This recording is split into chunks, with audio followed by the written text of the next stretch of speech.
Um, Om Shanti. We'll take some questions today.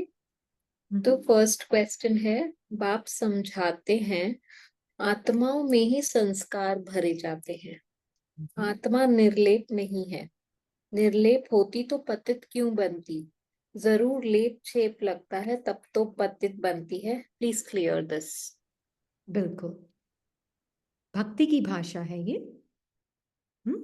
भक्ति की भाषा हमेशा पोएटिक होती है, राइट? और ये फिलॉसफी नहीं है, ये पोएट्री है, राइट? पहले तो ये समझ लेते हैं। फिर हमें ये भी समझना है, यस, आत्मा निर्लेप नहीं है, मतलब आत्मा सारे अनुभवों के थ्रू जाती है, सब अनुभव करती, सुख को भी अनुभव करती है, दुख को भी अनुभव करती है। लेप छेप लगना मतलब सारे अनुभव करती है। ऐसा नहीं कि आत्मा ने कोई अनुभव नहीं किए, सब अनुभव किए हैं आत्मा ने। पर अनुभव करते हुए भी आत्मा जो खुद लिविंग बीइंग है, उसको कुछ टच नहीं हुआ है। पतित मीन्स आत्मा ने सब कुछ अनुभव किया है। पावन मीन्स उसको अब ये पता चलना चाहिए कि वो अनुभवों से परे है। इसलिए हमने पहले भी कई बार वैसे तो शेयर किया है, बाबा ने बहुत क्लियरली बोला है, आत्मा अभिमानी स्थिति निर्लेप है, आत्मा निर्लेप नहीं है ना। तो आत्मा अभिमानी स्थिति निर्लेप है, मतलब कि आत्मा एक सेकंड में अगर जागृत हो जाती है, अनुभवों से अपनी पहचान बनाना बंद कर देती है। तो जैसे स्वप्न से उठकर पता चलता है ड्रीमर को, जो स्वप्न देखता है उसको पता चलता है, मैं स्वप्न में जो अपने आप को समझकर चल रहा था वो मैं हूं ही नहीं, मैं तो ड्रीमर हूं जिसके अंदर ये सारा स्वप्न चल रहा था, है ना। और मैं तो अपने आप को ये समझने लग रहा था, निर्लेप, आत्मा निर्लेप नहीं है, मतलब मैं अपने आप को ड्रीम कैरेक्टर, वो फिक्शनल कैरेक्टर समझकर चल रही थी स्वप्न में, है ना। तो ये जब आत्मा संगम युग में पहचानती है कि हाँ मैं निर्लेप नहीं हूं, क्योंकि मैंने सारे अनुभव करके अब पता चला कि कैसे मैंने अनुभवों से अपनी पहचान बनाई, मैंने सुख दुख के खेल को समझा, मैं ही इकबाल हूं। अब पता चल रहा है मैं तो अमिताभ हूं, मैं तो आत्मा हूं जिसको कुछ नहीं हुआ है, जिसका सत्य नहीं बदल गया क्योंकि अमिताभ ने इकबाल का पुअर पर्सन का रोल प्ले किया, या राजा का रोल प्ले किया, या डॉन का रोल प्ले किया, उससे अमिताभ का ट्रुथ नहीं बदल गया वो स्क्रिप्ट सारी प्ले करके। पर जब वो स्क्रिप्ट प्ले कर रहा था तो बहुत अपना लग रहा था, है ना। स्क्रिप्ट प्ले करते वो फीलिंग्स, थॉट्स, इमोशन सबको एम्बॉडी करके प्ले कर रहा था, एक एक फीलिंग, एक एक थॉट, एक एक इमोशन को लिव कर रहा था वो प्ले करते हुए। तो निर्लेप कहाँ हुआ, वो एक्सपीरियंस कर रहा है बकायदा, डॉन, इकबाल सबको, राइट, सारे पार्ट्स को। तो निर्लेप नहीं है, एक्सपीरियंस सब कुछ किया है उसने। पर जैसे ही पता चला कि मैं तो ये सब रोज, मैं ये रोज भी नहीं बोलूंगी, मैं ये थॉट्स, फीलिंग्स, इमोशन स्क्रिप्ट नहीं हूं, जैसे ही डायरेक्टर ने उसको बताया तुम कौन हो, तो एकदम जागृत हुआ, उसने देखा अरे मैं तो एक सुपर हीरो हूं जिसके पास बहुत कुछ ऑलरेडी है। मैं ये जो अमीर गरीब अपने आप को समझकर चल रहा था पाठ के अनुसार, न मैं वो अमीर हूं न मैं वो गरीब हूं, न इकबाल की कोई लाइक्स और डिसलाइक्स रियल हैं क्योंकि इकबाल ही रियल नहीं है। तो मेरा सत्य तो बिल्कुल ही अलग है।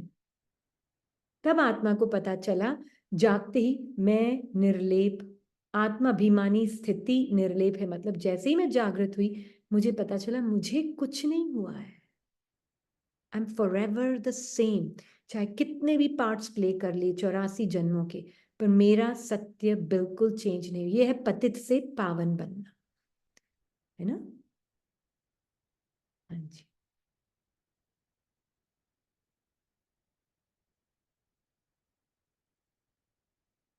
आप म्यूटेड हैं शायद।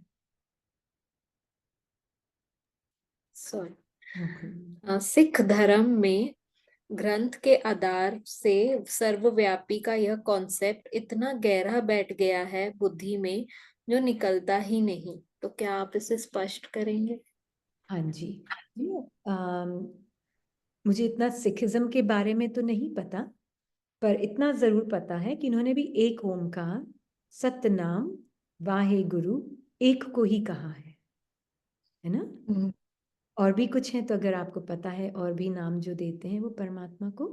एक ओंकार, सतनाम, करतार पुरख, निर्भय निर्वैर, अकाल मूरत, अजूनी सैभं, गुर प्रसाद, जपात सच, जुगात सच, है भी सच। अच्छा, तो इसका मीनिंग जो भी है आप बता सकते हैं। कोई एक ओंकार मतलब एक ही सत्य है। हाँ, है ना, एक ही सत्य है, एक ही इमॉर्टल बीइंग है जो कि कभी भी कॉन्सेप्ट ऑफ डेथ को लिव नहीं करता। यहाँ अकाल मूरत, उसका कोई काल नहीं है। निर्भय, हाँ, जो मतलब निर्भय है। फियरलेस, फियरलेस है। निर्वैर, उसको किसी से वैर नहीं है। हाँ, हाँ, है ना। तो ये सत्य है परमात्मा का भी और आत्माओं का भी एक्चुअल में। पर परमात्मा की रिकॉर्डिंग अलग है उसके मन में, और आत्माओं की, हम आत्माओं के लिए ह्यूमन एक्सपीरियंस रिकॉर्डेड है, परमात्मा के अंदर ह्यूमन एक्सपीरियंस रिकॉर्डेड नहीं है। इसलिए परमात्मा ह्यूमन एक्सपीरियंसेस से बिल्कुल परे रहता है, हम आत्माएं ह्यूमन एक्सपीरियंसेस को करती हैं। इसलिए हम अपने अनुभवों के प्रभाव में आकर अपने आप को, अपना अनुभव समझने लगती है। परमात्मा कभी भी इस कंफ्यूजन में आता नहीं है। राइट, ये सबसे बड़ा फर्क है आत्मा और परमात्मा में। राइट, तो सर्वव्यापी तो कहना मतलब लिविंग बीइंग कुर्सी के अंदर भी है, लिविंग बीइंग दीवारों के अंदर भी है, लिविंग बीइंग पत्थर के अंदर भी है, मतलब कच्छ मच्छ सब में है। तो फिर ये तो, अगर हम लॉजिकल माइंड से भी सोचें, तो परमात्मा अगर कुर्सी में होगा या कचमच में होगा, तो जो ओशन है, सागर है शांति का, प्यार का, वो लिविंग बीइंग निर्जीव कुर्सी में होगा? नहीं। नहीं ना, हो ही नहीं सकता। वो लिविंग बीइंग बिल्कुल अपनी, उसकी एक सेपरेट आइडेंटिटी है। हम आत्माओं की भी एक अलग आइडेंटिटी है, सबकी, हर 8 बिलियन आत्मा की अलग identity, based on the drama recorded in each one. At the level of the soul हम सब एक समान है, एक जैसे हैं, एक नहीं है। परमात्मा जैसे हैं, परमात्मा नहीं है ना। एग्जैक्टली। परमात्मा जैसी है हम सब आत्माएं, एसेंस अपने फादर के समान है। बच्चा अपने बाप जैसा है, बच्चा बाप नहीं है, बच्चा बाप के अंदर नहीं है ना, बच्चा बाप समान है। ऐसे ही मैं आत्मा बाप समान हूं। मेरे अंदर उसकी जो क्वालिटीज है, निरंतर, चेंजलेस, मतलब बिल्कुल जैसे वो है वैसे ही मैं हूं, मिनिएचर एडिशन है ना, उसका मिनी स्वरूप, मास्टर गॉड मास्टर, है ना। तो मैं मास्टर गॉड हूं, गॉड नहीं हूं। गॉड मेरे अंदर होगा तो मैं शांति का सागर, मैं आत्मा के अंदर शांति का सागर, तब फिर मैं क्या होगी? मुझे तो फिर कभी ये एक्सपीरियंसेस इन्फ्लुएंस करने ही नहीं चाहिए, है ना। पर ये एक्सपीरियंसेस कहीं ना कहीं मैं अपने स्वप्न में अपने आप को स्वप्न का पात्र समझकर तो चली रही थी ना। बाबा ऐसे कभी नहीं फंसता। तो हम बिल्कुल देखें, भगवान सर्वव्यापी पॉसिबल ही नहीं है, क्योंकि लिविंग बीइंग निर्जीव चीजों में कैसे होगा? हम्म, बिल्कुल। हाँ जी। ठीक। नेक्स्ट क्वेश्चन है, वृत्ति और ऑरा, इन दोनों का अर्थ अलग अलग होता है। वृत्ति है हमारे अंदर का वायुमंडल और ऑरा है हमारे बाहर का स्वरूप, राइट? Please explain. वृत्ति इज एटीट्यूड, है ना, आपका पर्सपेक्टिव, आपका एटीट्यूड। आत्मा का एटीट्यूड डिपेंड करता है अपनी स्मृति पर।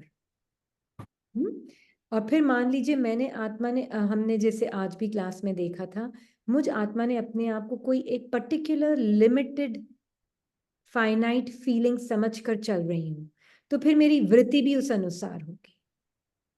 फिर ऑरा भी उसी अनुसार होगा। ऑरा जस्ट मीन्स जो वाइब्रेशंस आप रेडिएट कर रहे हैं नेचुरली।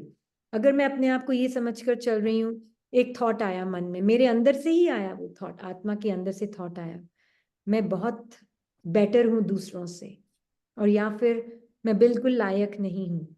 अब दोनों का थॉट का स्वरूप कहीं ना कहीं मैं आत्मा अपने आप को समझकर चल रही हूँ, तो मेरा एटीट्यूड मतलब मेरा बिहेवियर भी उसी अनुसार होगा।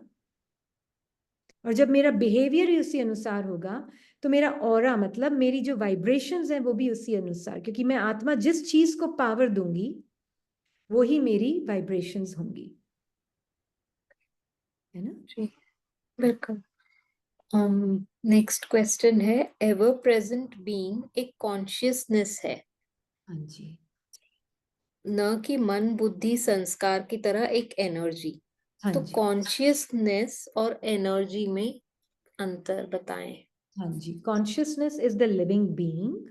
आत्मा एक लिविंग बीइंग है, उसके अंदर डिफरेंट एनर्जीज हैं, you can call it script, lifeless हैं, ताकि उसको वो प्ले आउट कर सके।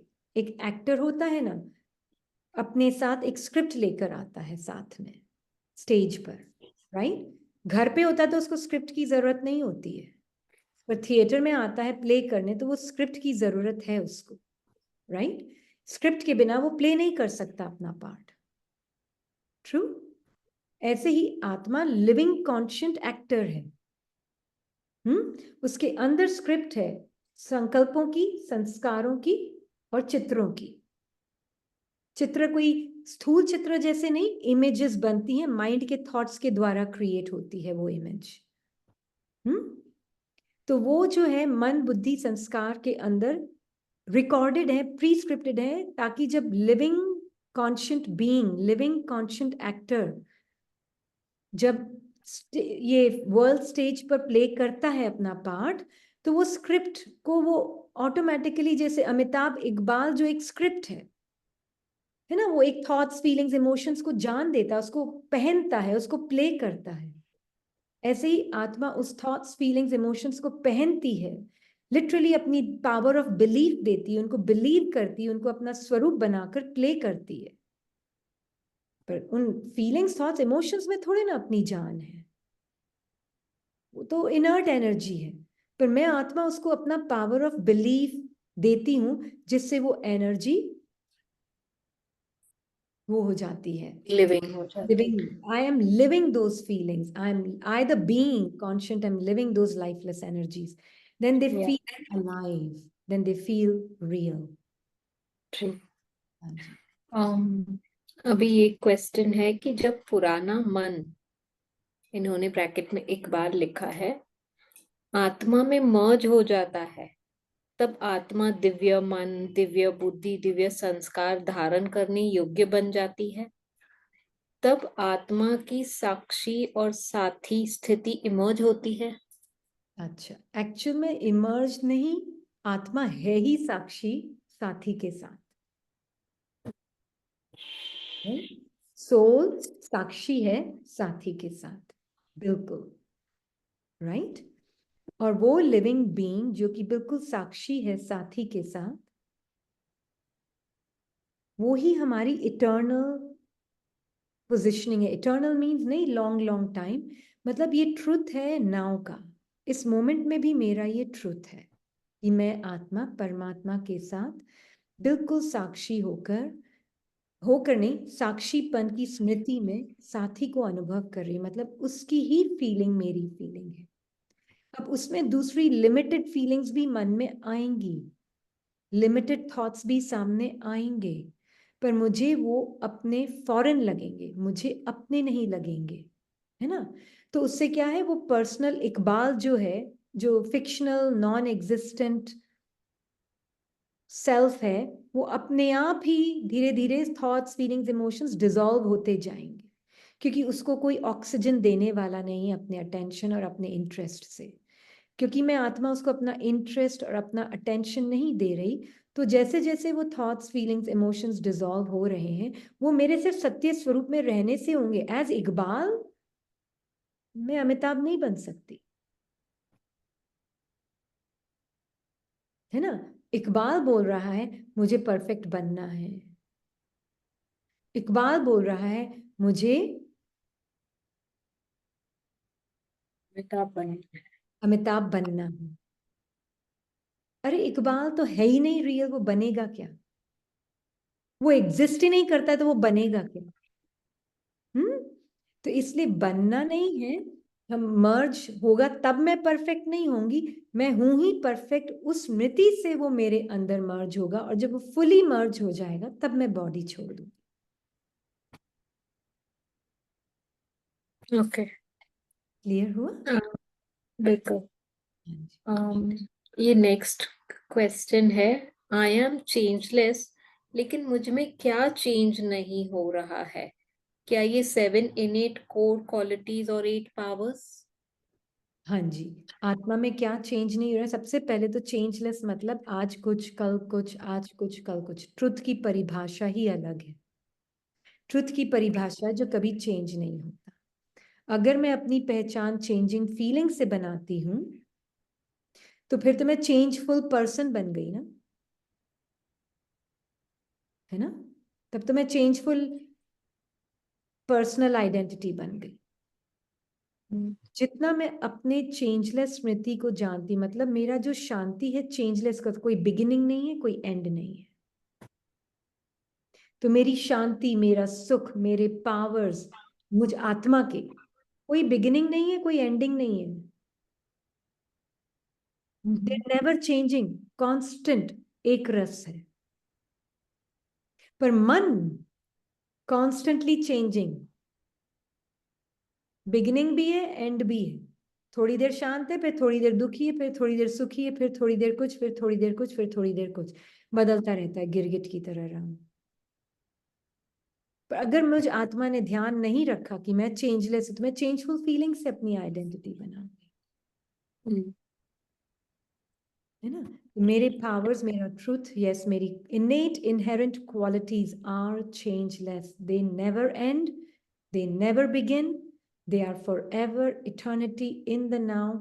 हमेशा अभी इस मोमेंट में मुझे वो मेरा सत्य फॉर एवर रियल लगता है, वो कभी चेंज नहीं हो सकता।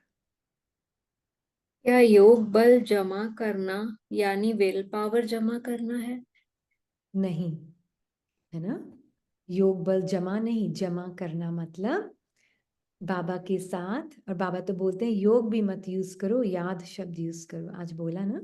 है ना? कहने का मतलब है योग मतलब to really be one with God's qualities, to really see Baba के पावर्स, बाबा की क्वालिटीज मेरी अपनी प्रॉपर्टी है। हाँ, इसमें विल पावर की कहाँ जरूरत है? माइंड यूज करता है शब्द विल पावर, बाबा यूज करते हैं will your everything to me. फर्क है, हाँ?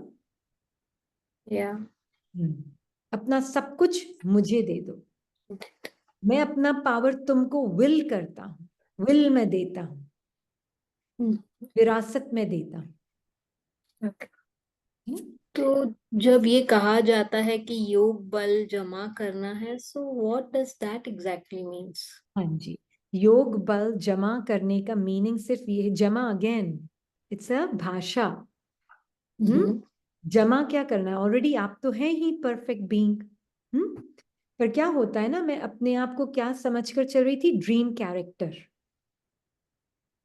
तो जमा करना मतलब यही है कि you are staying awake in your truth, regardless आपका मन क्या कह रहा है और क्या नहीं कह रहा है। आप अपने सत्य में निरंतर हो।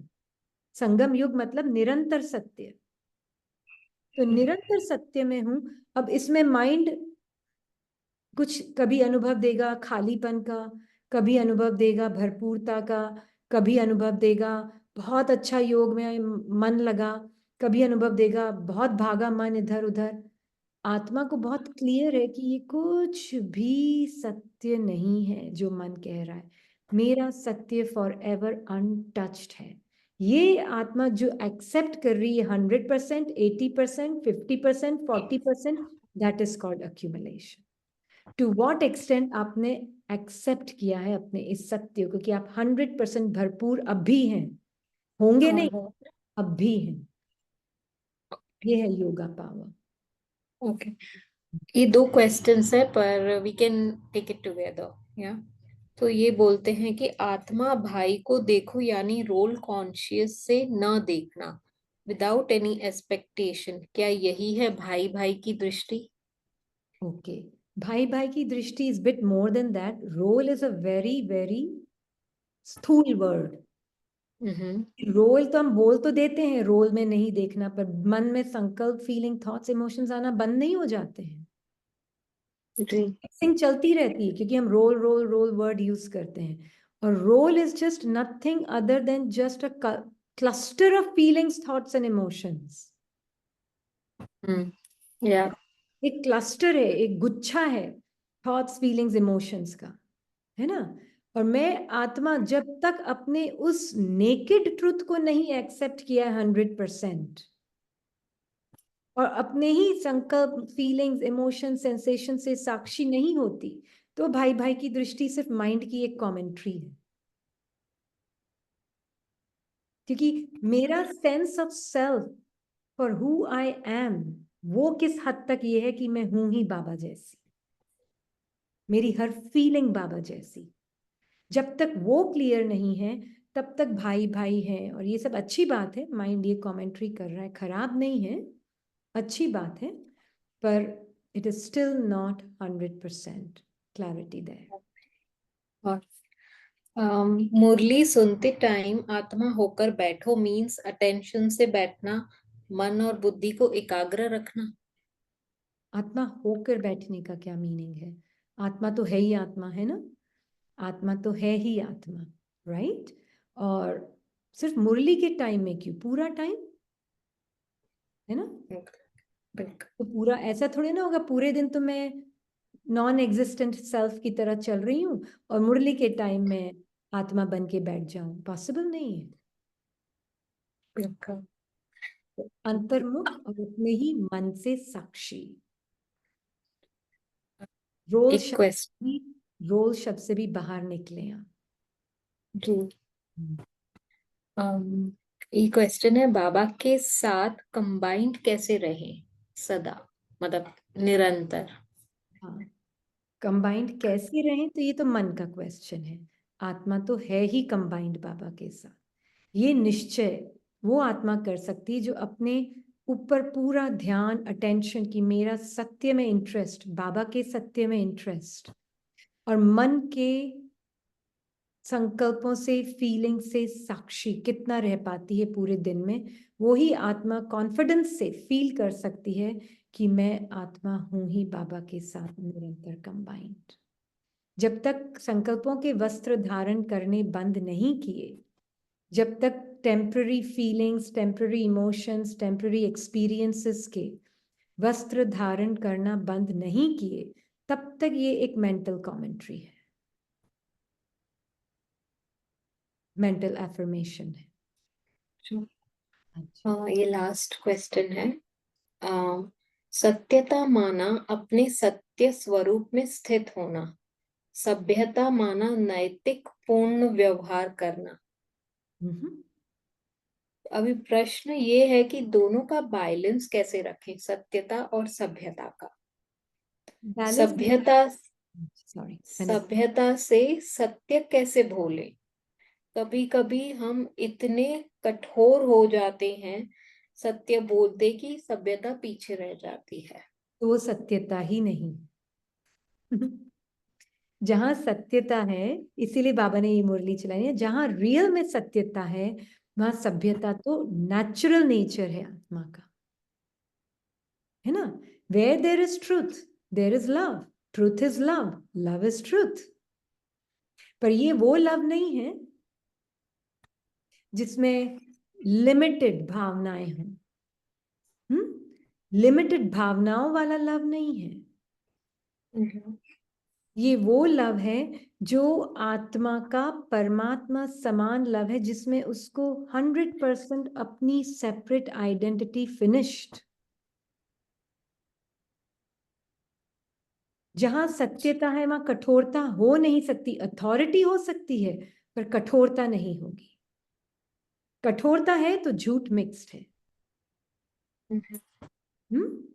कहीं ना कहीं पर्सनल आइडेंटिटी को प्रोटेक्ट करना, उस पर्सनल आइडेंटिटी को बचा के रखना, उस पर्सनल आइडेंटिटी को अच्छा फील लगवाना, वो सब मिक्स्ड है कहीं ना कहीं। हाँ जी। तो where there's ठीक। truth, there's power, naturally. ओम शांति। Thank you so much. Thank you, Baba.